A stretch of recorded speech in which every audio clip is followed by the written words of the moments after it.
안녕하세요. 저와 남편은 반반 결혼을 하고 이제 결혼 2년차가 되는 부부입니다.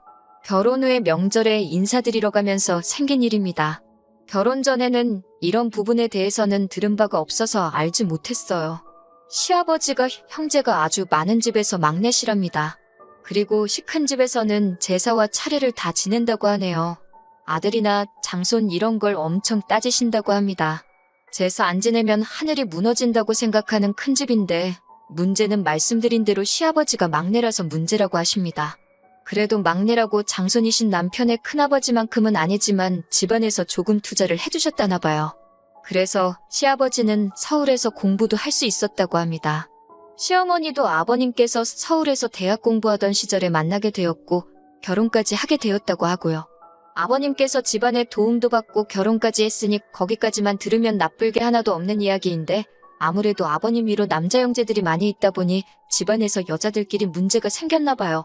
일단 인생을 한 지역에서만 살아오신 아버님의 형제분들은 다 같은 지역에 계시는 분들과 결혼을 하게 되었다고 합니다.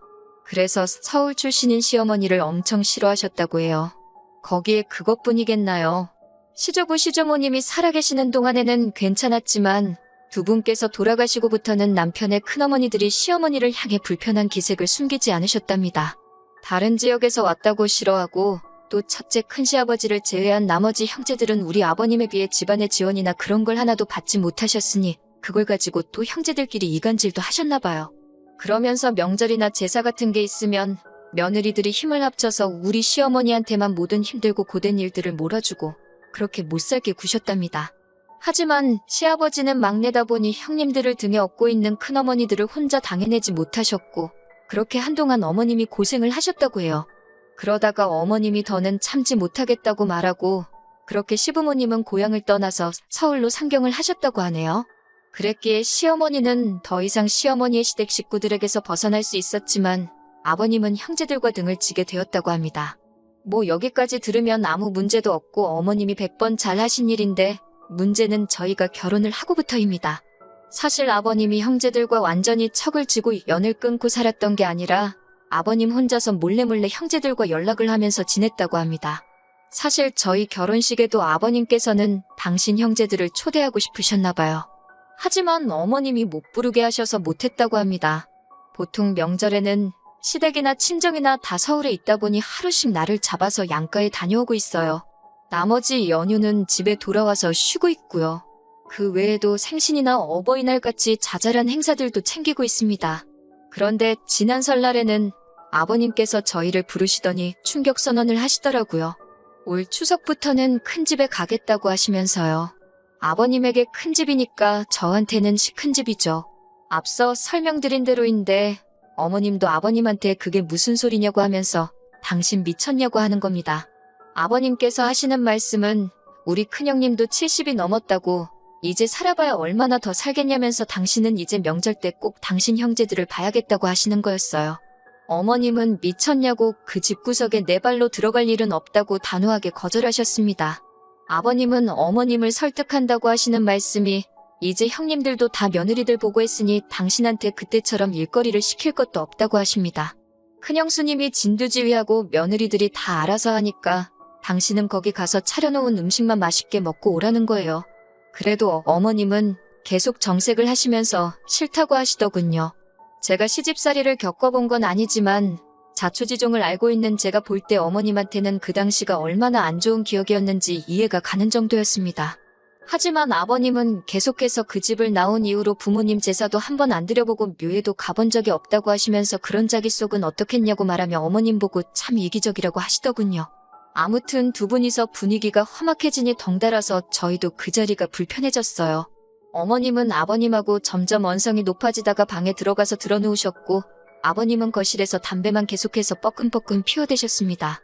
평소라면 하룻밤 자고 아침 일찍 친정으로 출발을 했을 텐데 그날은 저녁 식사도 하기 전에 자리를 떠야만 했습니다. 그만큼 그 자리에 있기도 불편한 시간이었어요. 돌아오는 차 안에서 운전하는 남편에게 어머님이 참 안 되셨다는 이야기를 했는데 돌아온 남편의 반응이 예상 외였습니다. 저보고 시댁에서 그랬으면 안 된다고 하는 거예요. 뭘 그랬으면 안 되냐고 무슨 말이 하고 싶은 거냐고 물었더니 아버님하고 어머님이 그런 일로 싸우고 있는데 어떻게 아무 말도 안 하고 가만히 있냐고 하는 거예요.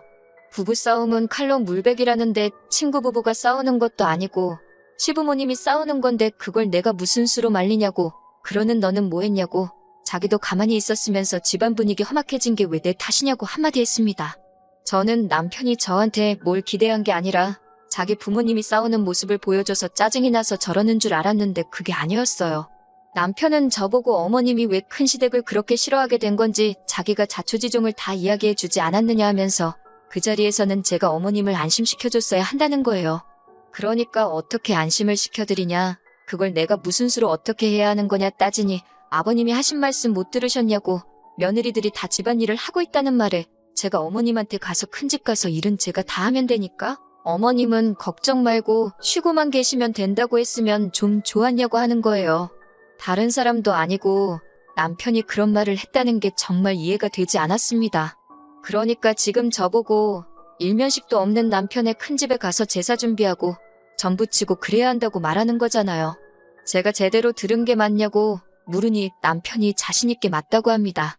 그러면서 자기 기분도 제가 이해해줘야 한다는 거예요. 자기도 당당하게 친척형 누나들과 같이 시간을 보내보고 싶다고, 학연지연 혈연이라는데 혹시 아냐고 하면서 나중에 자기 형제들이 저를 도와주게 될 일도 있지 않겠냐고 하는 겁니다. 그러니까 아내인 제가 내조를 해야 하고, 나아가서는 제가 남편의 큰집에 가서 전 부치고 제사 준비하면서 고생하는 게 그동안 형제들과 떨어져 지내야 했던 아버님을 위해서 할 수 있는 가장 큰 효도이고, 큰집에 가는 걸 두려워하는 어머님을 위한 효도라고 하는 거예요. 솔직히 진짜 어이가 없었습니다. 솔직히 어머님께서 아버님 말씀대로 앞으로는 큰집에 가시겠다고 결정을 한다고 쳐도 그 집에 제가 따라가야만 하는 무조건적인 이유는 없는 거나 마찬가지잖아요. 그래서 남편한테 어머님 아버님이 거길 가셔도 큰집에 내가 왜 따라가야 하냐고, 전 그러면 너가 친척 형제들한테 언제 도움받아야 할 일이 있을지도 모르니 어머님을 설득해서 큰집에 보내라고 했어요. 저는 빼고 말이죠. 그랬더니 너는 왜 빠지려고 하냐고, 명절날 시부모님이 큰집에 가 계시면 당연히 우리도 거기로 가야 하는 거 아니냐고 하는 겁니다. 나는 일면식도 없는 당신 친척들 사이에서 눈칫밥 먹으면서 일만 하다가 오고 싶지 않다. 맞벌이 하는 것도 힘들어 죽겠는데 연휴라고 1년에 몇 번 있지도 않은 거, 먼 길 가서 일만 더 하다 오고 싶지 않으니 그렇게 가고 싶으면 혼자 가라고. 저는 집에서 쉬겠다고 했습니다. 그러니까 저보고 왜 이렇게 이기적이냐면서 우리 반반 결혼했는데 명절에 시부모님을 안 보겠다고 하는 거냐입니다.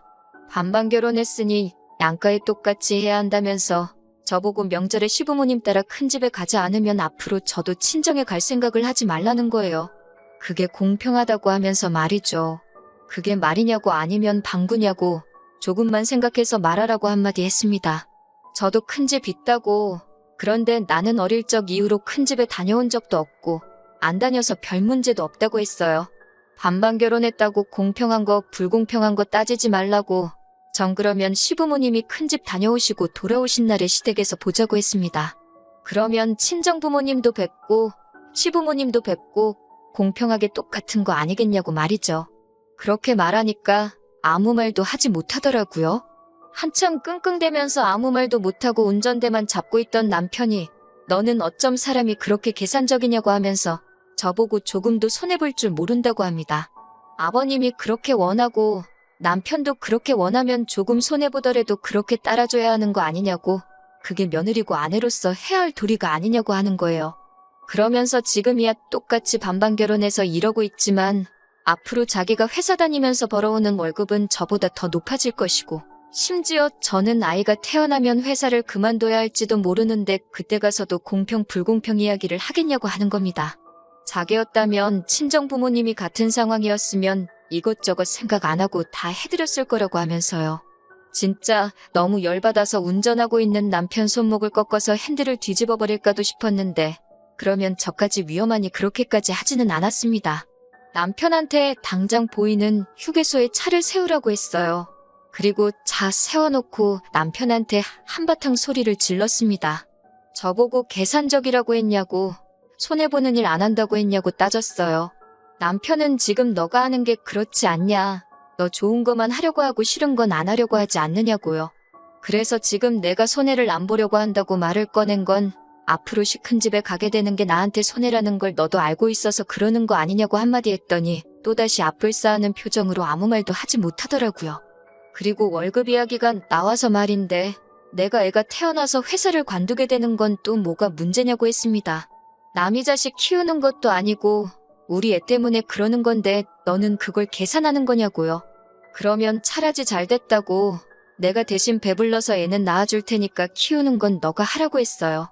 그러면 나도 커리어 안 끊기고 회사 계속 다닐 수 있고 내 월급도 계속 늘어날 테니까 아버님 따라 큰 집 안 가는 것도 공평한 일 아니냐고요.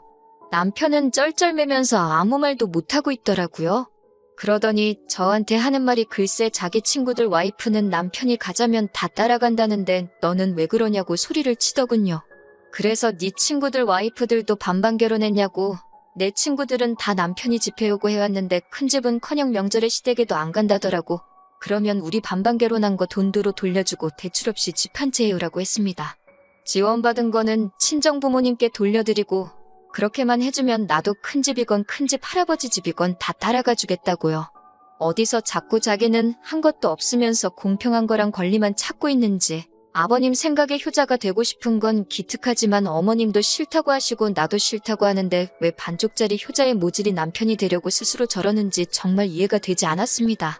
끝끝내 미안하다, 잘못했다, 자기가 잘못 생각했다 사과 한마디도 없고 억울한 표정만 하고 있는 남편을 보니까 정말 어이가 없었어요. 그래서 당장 차 돌려나가서 시부모님 댁으로 다시 가자고 했습니다. 어디 한번 아버님도 계신 앞에서 한번 단판을 지어보자고요. 남편은 이만큼이나 왔는데 뭐하러 다시 가냐고 그제서야 대답을 했지만 제가 남편 하는 말 싹 다 무시해버리고 그냥 시댁으로 다시 가자고 했습니다. 시댁으로 돌아가는 길 내내 남편은 꿀먹은 벙어리 마냥 아무 말도 못하고 운전만 하더군요. 솔직히 차 안에서 남편을 더 꼼짝도 못하게 해줄 수 있었지만 참았습니다. 1시간쯤 차를 달려 다시 시댁에 도착했는데 시부모님도 별반 다를 바 없이 저희가 출발한 순간부터 계속 싸우고 계셨나 봐요. 문 앞에 서 있는데도 바깥까지 두 분이 투닥거리시는 소리가 다 들려오더라고요. 저희가 문을 열고 다시 들어오니 두 분은 니들이 왜 다시 또 왔냐는 듯이 의아해하셨습니다. 그래서 두 분 앞에 남편을 끌어다 앉히고 남편한테 아까 나한테 한 말 다시 한번 해보라고 했습니다. 남편도 역시 자기가 했던 소리가 얼마나 어이가 없고 불공평한 이야기인 걸 알고 있는지 계속 아무 말도 안 하고 있더라고요. 그래서 더 참을 것도 없이 그냥 제가 남편이 했던 이야기 그대로 토시 하나 빼먹지 않고 전부 말씀드렸어요.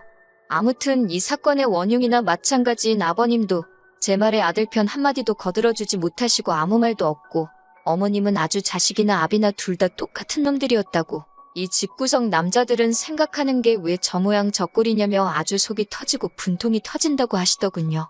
갑자기 저를 보더니 시집 잘못 왔다고 이런 집구석인 줄 알았더라면 제 결혼도 반대했을 거라고 미안하다고 하시면서 어머님께서는 이제라도 바로잡자고 말하고는 제 손을 잡아 끌고는 밖으로 나가시더라고요.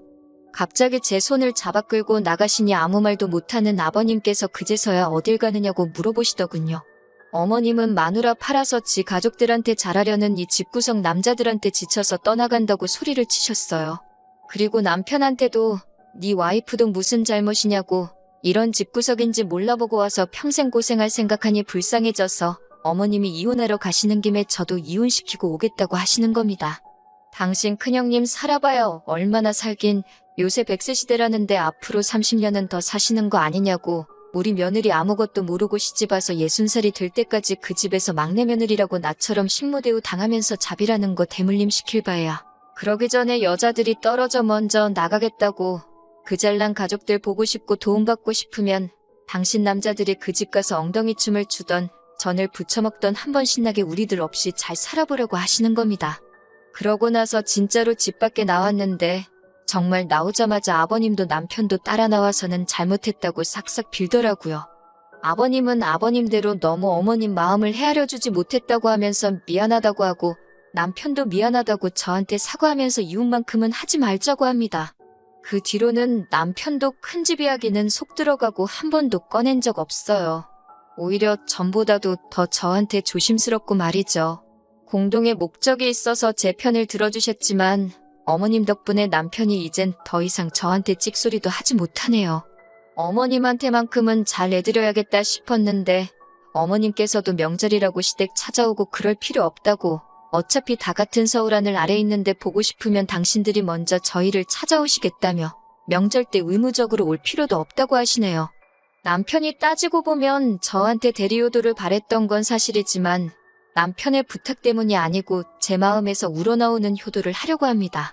며느리라고 남은 아니잖아요. 제가 해야 할 자식된 도리 다 하면서 우리 가족 한번 행복하게 살아가는 가정으로 제가 만들어 보려고 합니다.